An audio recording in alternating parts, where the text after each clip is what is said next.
A new case came up and Nick asked if we could use my office to discuss it with the client. So far, all I knew was that we were assigned to a location to deal with a problem, aside from supernatural creatures coming to my office for requests.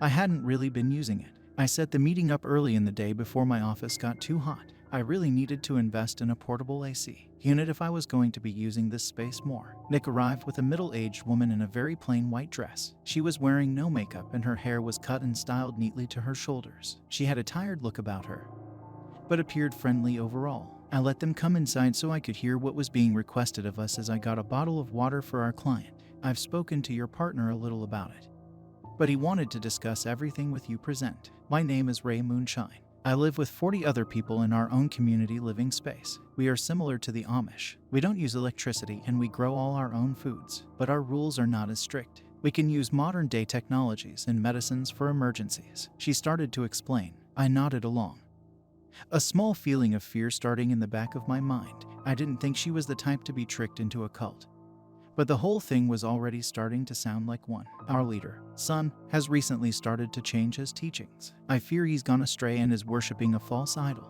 Our family is also slowly starting to have missing members. In the past year, 10 members have left. You see, anyone can leave at any time, but the letters I've received from them don't sound like my sisters who left. This all happened after our leader placed a horrible statue of a sleeping beast claiming it to be our god and forcing everyone to worship it as well. Yup, this was a cult. I gave Nick a nervous look, but his face remained the same. He patiently listened to what Ray was saying. This made me doubt my train of thought a little. What if this started out as a cult, but they actually worshipped a real supernatural creature that was pretending to be a god? It would explain why the corporation took this job. Nick clearly did not want to talk about the supernatural side of things with a human in the room. He wasn't going to shatter the views her entire life was based around.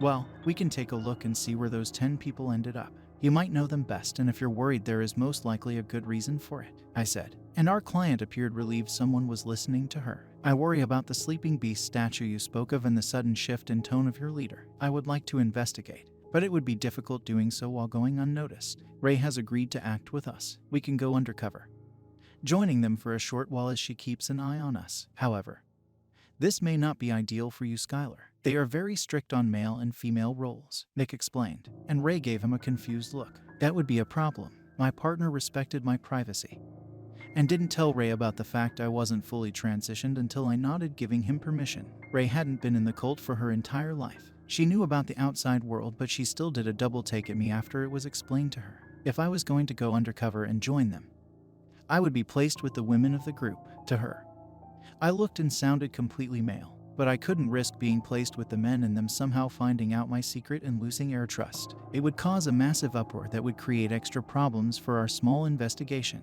I guess I can hang out with some girls for a few days and wear a dress or something. It'll be annoying, but I had to wear them for 15 years of my life. A few days really isn't much compared to that, I said with a shrug. Nick still didn't look as if he approved of it all. He wanted to suggest he go undercover while I stay on the outside trying to track down the locations of the missing members, but I wasn't having it. I just couldn't leave him alone in a place like that. He might be able to hold his own against a supernatural threat, but I seriously worried about him falling for the manipulative tactics the cult leader may use. Nicky was a kind and honest person to a fault. He might appear to be a strict agent because of his lack of expression, but under all that, he was pretty easygoing and did what people told him. If I left him alone for a few days, he might be persuaded to stay. Nick was unaware of my concern and just gave me a short nod when I insisted I was going with him.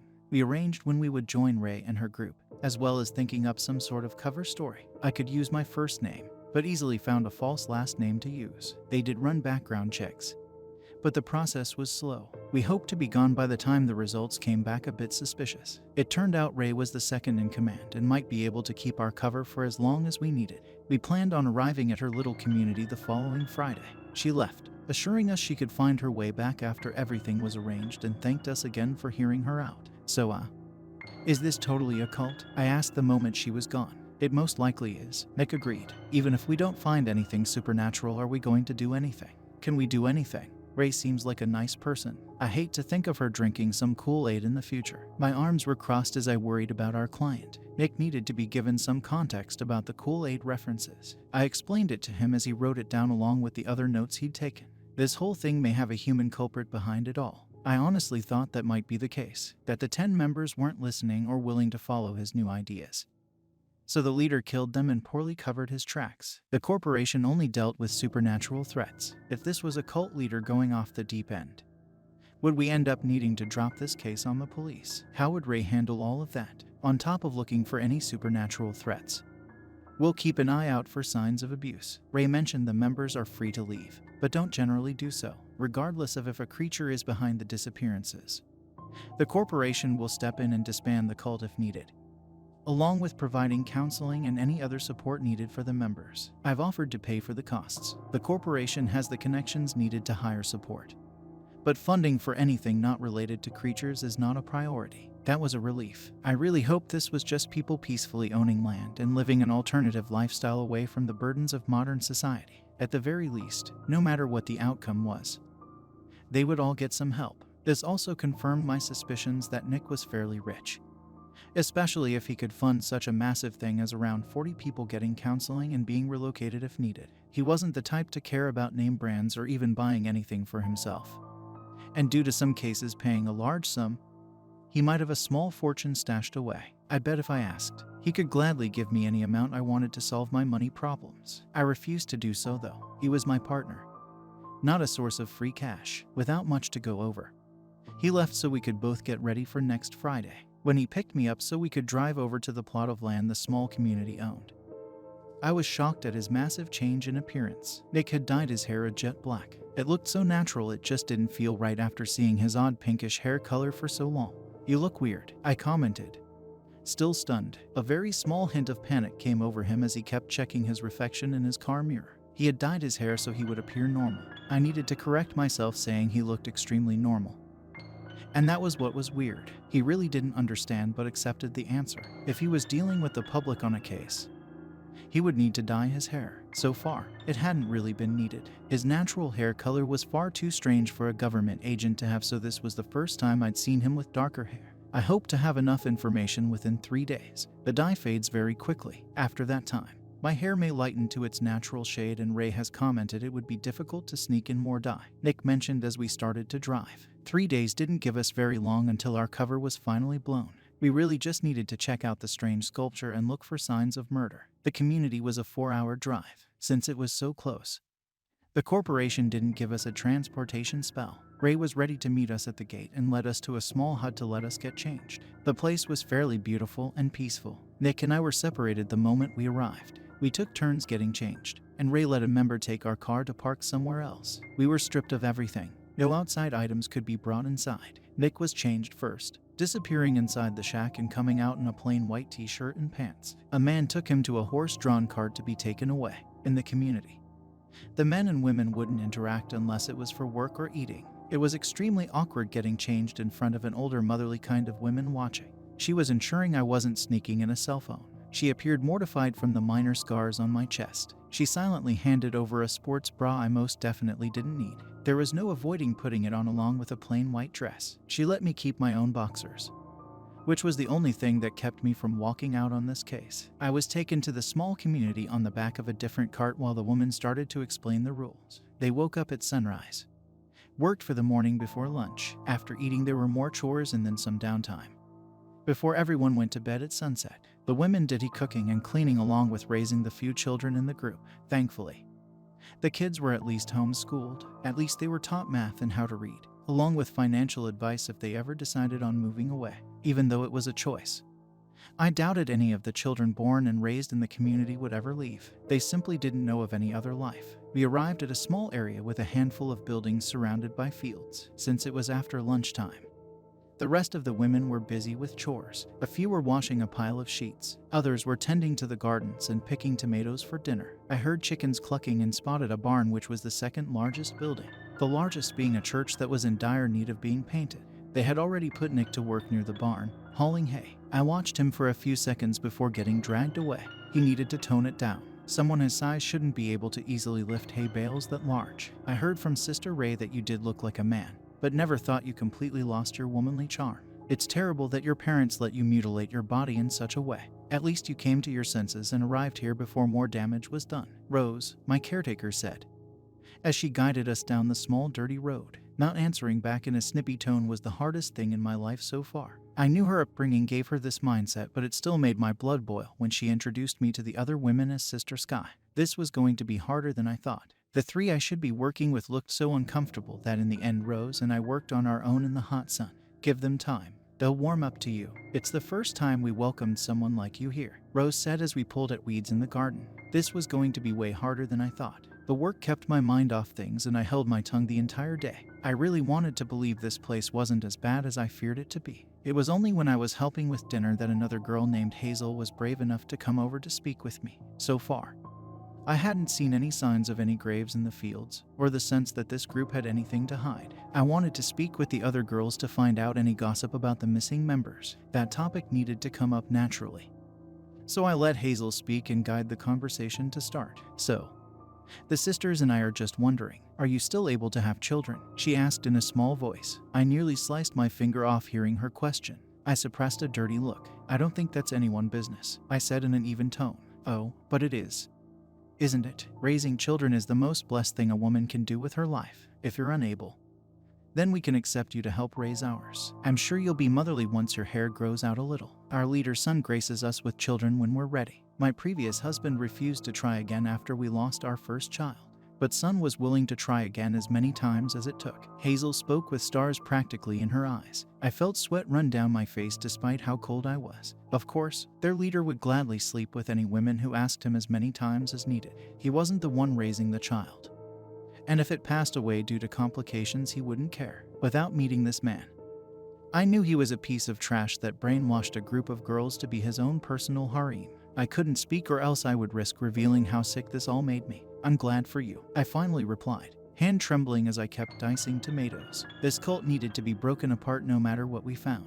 Right, in the back of my mind, I wondered if I had any right involving myself in their lives. Hazel and everyone else here appeared happy. Was that happiness real, or would she ever regret her time here? Would her children resent the environment they were brought up in? As I thought about this, I didn't notice another person enter the small kitchen. The rest stopped working and the silence alerted me of the change. Looking up, I saw a middle-aged man, skin tanned from a life of hard labor. His hair was neatly cut and so blonde it was nearly white. He was wearing an outfit of yellow, with a golden silk scarf draped on his shoulders. From how the others looked at him, it was clear this was the leader. Welcome to our small family, Sister Sky. I wanted to greet you earlier, but we do like you to get settled in before being overwhelmed. I assume the others have been telling you about our ways. He spoke in a voice so charming it sounded like he was trying too hard. We were. I was just telling our new sister about how fulfilling being a mother is. Hazel spoke up, her cheeks flushed. Sun gained a gleam in his eyes I did not like. I backed up.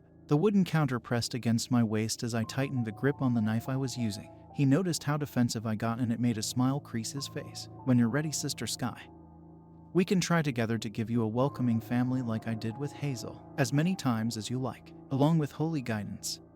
It's what I provide to all my wives here. Sun spoke with his arms spread wide. Oh, this guy was going down. No matter what we found after the time limit was up, he wasn't going to touch any more of these women. Bile was in the back of my throat and I should have won an award for acting as calm as I appeared. When I didn't reply, Hazel stepped in. She's shy, but I know she'll come around and accept your offer. It's why we're all here after all. The girl spoke, and for the first time I noticed how young she appeared. She should be finishing college, not being stuck here with the likes of him. Sun accepted her answer and left after he checked in with the rest inside the room. They all were completely devoted to him and welcomed the attention. After he was gone, they went back to work with renewed efforts. I didn't think I would be able to eat that night. When dinner was finished, a few wooden tables were set up outside. Nick and the other men carried the chairs over. I spotted him and went over to see how he was doing. His bare arms already had a hint of sunburn from being in the sun for a few hours. When I got closer, I noticed something on his arms thanks to the slight sunburn. Nick had tattoos starting on his wrists and going up each arm, then disappearing under his sleeves. The ink was almost the same color as his skin. I was lucky to have even noticed them. The tattoos looked like the labeled overlapping circles I'd seen in gold on the floor of his house. Hey Nikki, how? Ray came out of nowhere to grab my shoulders and guide me away. I was confused by her sudden movements and how everyone else was staring at the interaction.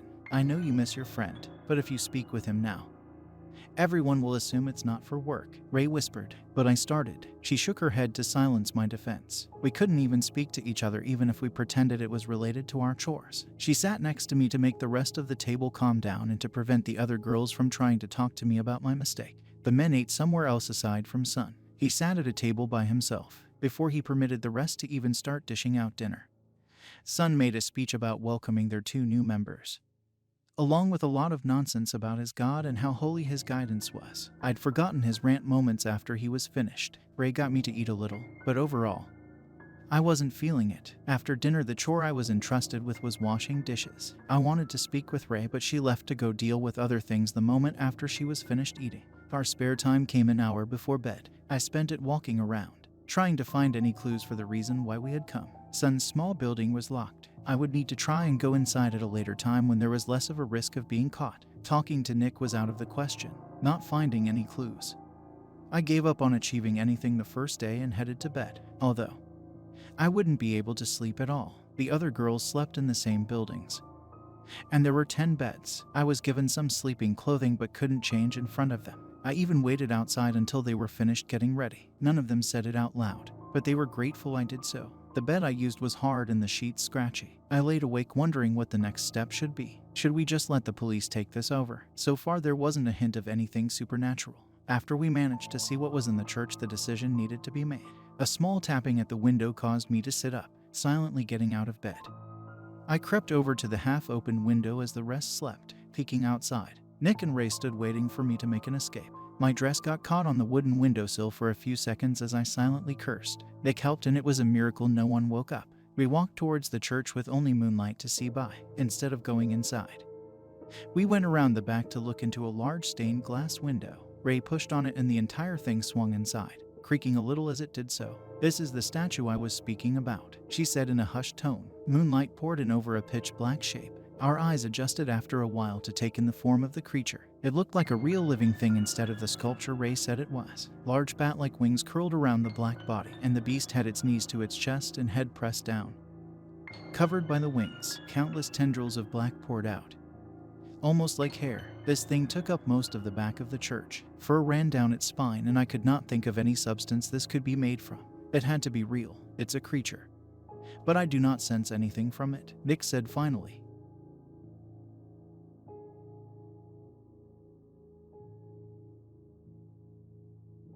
If Nikki couldn't sense anything, then this thing didn't have any kind of life force to it, unless the church was lined with iron, or other things that would dull his senses. We were looking at a dead body and not a sleeping one. Nick stayed silent for a long while, thinking of something he didn't reveal. Most likely, if it was the other reason, we would already be dead. He said, "What did that mean?" I didn't have a chance to ask. Ray was keeping watch and she ushered us closer. We peeked around the corner of the building to see Sun coming out of one of the sleeping buildings with a girl on his arm. Ray's mouth was a thin line as she clutched her hands together. He should not be doing this. Having more children is something we all agree on. To be sneaking around in the night like this, it's not like him. I do not know what happened. He's not been acting like himself. Whatever is in the church must be to blame. "Please, can you remove it?" she begged. "There is something I still cannot place about this entire situation. Please give me one more day to observe before we call in others to remove the dead creature inside the church," Nick said. And although Ray clearly didn't like his answer, she nodded. I agreed with his line of thought. How could a dead creature change a person so much? And what was the connection between the two? To my shock, Nick brought out my gun and holster from under his shirt. I saw a flash of the orchestra before it went back to being invisible. Ray gasped, seeing a weapon appear from thin air. This may be the first bit of magic she'd ever seen. "I apologize for bringing in weapons to your community. I do hope we are not required to use them," Nick said after I took the holster from him. "Keep this at all times. There is a charm that makes it invisible to others until you draw your weapon." After I tightened the belt over the dress, Ray's eyes widened again from the charm doing its job. Her hands were trembling, but she kept her face steady. "You're on my side, right? You're not something my God sent down as a test to see if I would lose my faith, right?" she asked in a small voice. "We're on your side. All we want is for you and your family is to be happy." I told her, and it was the truth. If this life made them happy, I didn't want to take that away from them. If their leader was abusing his power, or a supernatural threat was lurking, I would do my best to help them. All of us hoped we wouldn't need the weapons, but 10 people were already missing. If Ray hadn't had the sense to seek out help, more would likely disappear. Her hands stopped shaking as she took in a deep breath. Before we got caught,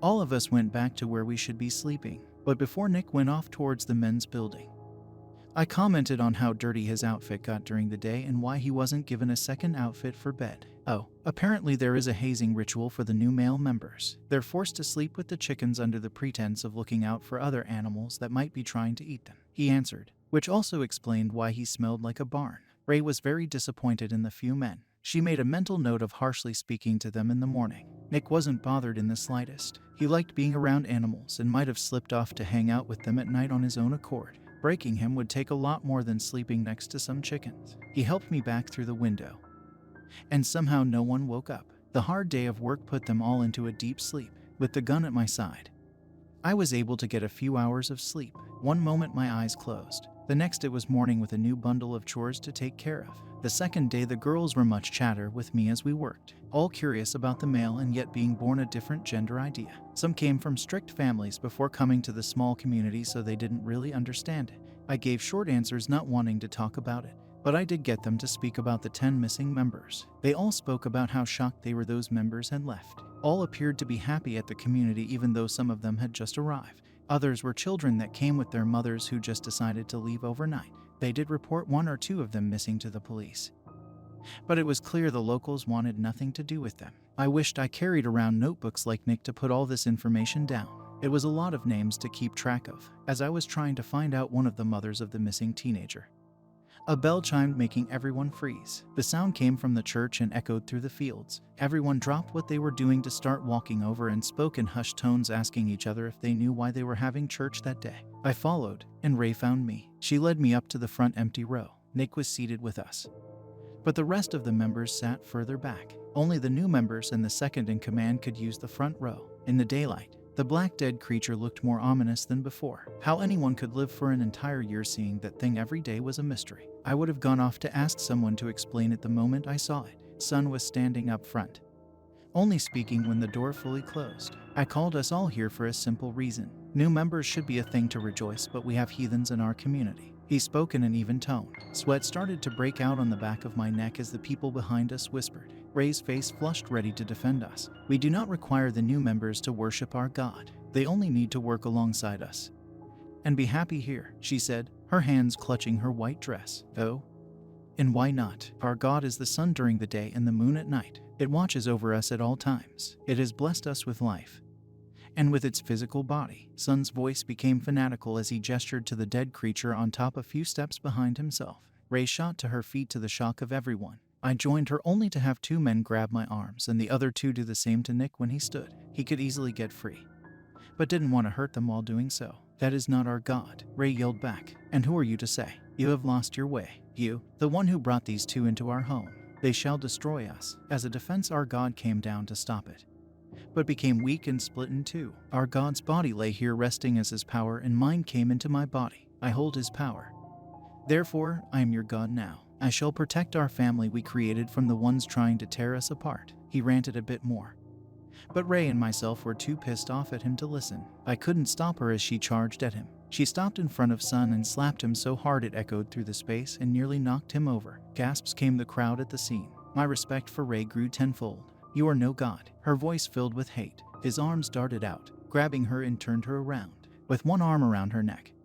She struggled as he took a backward step up the stairs towards the dead beast. I tried to reach my gun, unsure if I could even hit him or if that risked Ray's life. I wasn't the best at aiming yet. I watched for my chance as he dragged her along and kept going further up the stairs. You need to atone for your sins. How shall you do it? With your life, or with your body in front of our entire fob? Just as I got an arm free to grab my gun, Ray let out a cry of rage. She took a hold of Sun's arm and flipped his entire body over her shoulder. A sickening crack came as he slammed down hard on the stone steps head first. His neck was twisted, but Ray didn't notice this right away. Instead of looking at what she had just done, she addressed the entire church. Get out. It was an order she did not need to repeat. It also was not one meant for Nick and I when the men who held us back didn't leave with the rest. She charged at them. All 4 got the message before she reached them and fled, her anger quickly fading. Ray finally looked over her shoulder and I caught her as she wavered on her feet at the sight of what she had done. I comforted her as Nick stared at Sun's body, hand at his side, waiting for something. Somehow, he knew Sun would stand back up, neck still at an impossible angle. The man rose to face the last 3 in the church. With a horrible garbling laugh, he twisted his head back into place.